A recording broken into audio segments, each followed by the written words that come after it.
अस्सलामुअलैकुम दोस्तों, मेरा नाम आतिका मलिक है और एक बार फिर से आप सबका खुशामदीद है आपके अपने यूट्यूब चैनल आओ सीखे विद आतिका पे। तो दोस्तों, आज की इस वीडियो में हम जानेंगे कि नावल किसे कहते हैं, नावल के माने क्या होते हैं, नावल लिखने की शुरुआत सबसे पहले कहाँ से हुई, और इसके साथ ये भी जानेंगे कि नावल निगार के नाम कौन कौन हैं, यानी नावल किसने लिखा, और वो भी बिल्कुल आसान लफ्ज़ों में। अगर आप क्लास 10th यानी हाई स्कूल में हैं तो ये क्वेश्चन आपसे अक्सर पूछा जाता है। अगर मैं बात करूँ 2023 यूपी बोर्ड एग्ज़ाम की, तो उसमें भी आप ये क्वेश्चन देखेंगे। उसमें पूछा गया था कि नावल निगारी की तारीफ़ बयान कीजिए, जिसके लिए आपको 5 नंबर मिलते। तो चलिए जानते हैं नावल निगारी किसे कहते हैं। नावल निगारी, नावल अंग्रेज़ी ज़बान का लफ्ज़ है। नावल जो है ये उर्दू का लफ्ज़ नहीं है, बल्कि ये अंग्रेज़ी ज़बान का लफ्ज़ है, जिसके माने नए हैं। नावल मीन्स नए।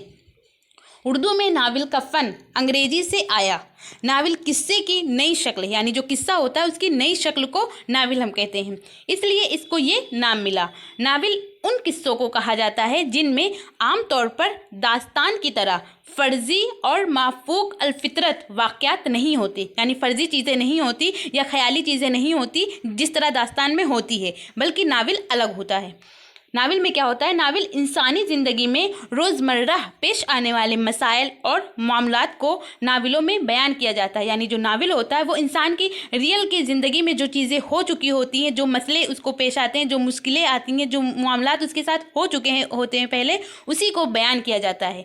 नावल अपने ज़माने के मुआशरती ज़िंदगी का अक्कास होता है। नावल में एक फ़र्द या कुछ अफराद की कहानी पेश की जाती है, यानी कोई एक शख्स होता है या कई शख्स की कहानियाँ होती हैं, उसको नावल में हम पेश करते हैं।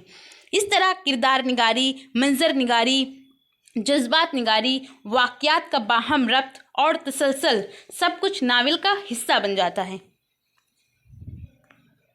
नावल के किरदार दास्तानों के मुकाबले में पेचीदा और आम जिंदगी से करीब होते हैं। इसी तरह नावल की ज़बान भी आमतौर पर लच्छेदार पुरतकल्लफ नहीं होती, यानी जो लच्छेदार गोल गोल घुमावदार जिस तरह दास्तान में बयान किया जाता है उस तरह नहीं होते हैं नावल में। नावल में बहुत ही सुलझी ज़बान बोली जाती है जो आपको समझ में आ जाए। हर अच्छे नावल से ज़िंदगी के बारे में लिखने वाले के रवैये का इजहार होता है। उर्दू के नावल निगारी की शुरुआत फोर्ट विलियम कॉलेज से हुई, यानी उर्दू में नावल लिखने की शुरुआत सबसे पहले फोर्ट विलियम कॉलेज से हुई। बाग व बहार, जिसको लिखने वाले मीर अमन हैं, तो ये भी एक नावल है। में नावल की तमाम अज्जा नुमायाँ हैं। बाग व बहार को किस्सा होते हुए भी मुकम्मल नावल कहा जा सकता है। अब हम जानते हैं नावल निगारों के नाम।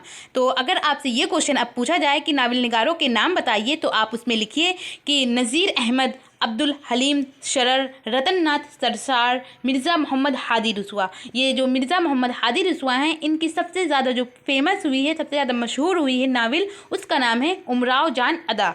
और प्रेमचंद, ये प्रेमचंद वही हैं जिन्होंने अफसाना निगारी की बुनियाद डाली। ये अफसाना निगार भी थे और नावल निगार भी। और कुर्रतुल ऐन हैदर बहुत मशहूर हैं। तो इस तरह आज हम लोगों ने जाना कि नावल निगारी किसे कहते हैं और इसकी शुरुआत कहाँ से हुई, और कुछ नावल निगारों के नाम भी जाने जो बहुत ज़्यादा मशहूर हैं। तो इस तरह हम लोगों ने जाना। आई होप आपको ये चीज़ें पसंद आई हों और आपके लिए यूज़फुल हो। अगर पसंद आई हो तो आप इसे लाइक करिए, और अगर चैनल पर पहली बार आए हैं तो चैनल को सब्सक्राइब करके बेल आइकन को ज़रूर प्रेस करिए। और जो भी दोस्त आपके हाई स्कूल में हैं और उन्होंने ऑप्शनल सब्जेक्ट अगर उर्दू लिया हुआ है तो उन तक इसको शेयर कीजिए। और आपको ये वीडियो कैसी लगी, अपना फीडबैक हमें कमेंट के ज़रिए ज़रूर बताइए। Thank you. हमेशा खुश रहिए।